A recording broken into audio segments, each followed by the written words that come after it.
এখন আমরা দেখব 5f এই প্রবলেমটার সলিউশন। সো প্রবলেম স্টেটমেন্ট কি? Integration of 5 cos 5x sin 4x dx।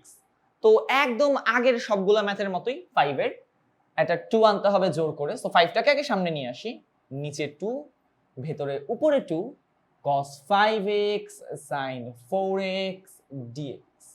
Formula apply করি, 5/2 integration of 2 sin 2 cos a sin b, এখানে তার মানে sin a plus b 5 আর 4 এ 9 minus sin a minus b 5 থেকে 4 গেলে 1।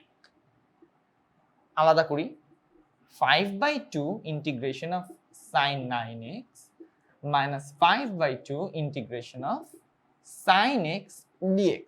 তাহলে এখন জাস্ট ফর্মুলা বসানোর কাজ। তো ফর্মুলা বসাই, 9 নিচে চলে আসবে, তাহলে 5/9 দুগুণে 18। ওয়াও, 18 কে 9 দিয়ে শুরু হয়, জানতাম না এতদিন, জেনে রাখলাম। যাই হোক, সাইন কে ইন্টিগ্রেট করলে হয় হচ্ছে cos এবং সামনে চলে আসবে একটা মাইনাস, তাহলে মাইনাস cos 9x। এখানেও সামনে মাইনাস আসার কথা, কিন্তু মাইনাসে মাইনাসে হয়ে যাবে প্লাস, আর 5/2 sin x হয়ে যাবে cos x প্লাস c। তাহলে এটাই হচ্ছে আমাদের এই প্রবলেমের সলিউশন।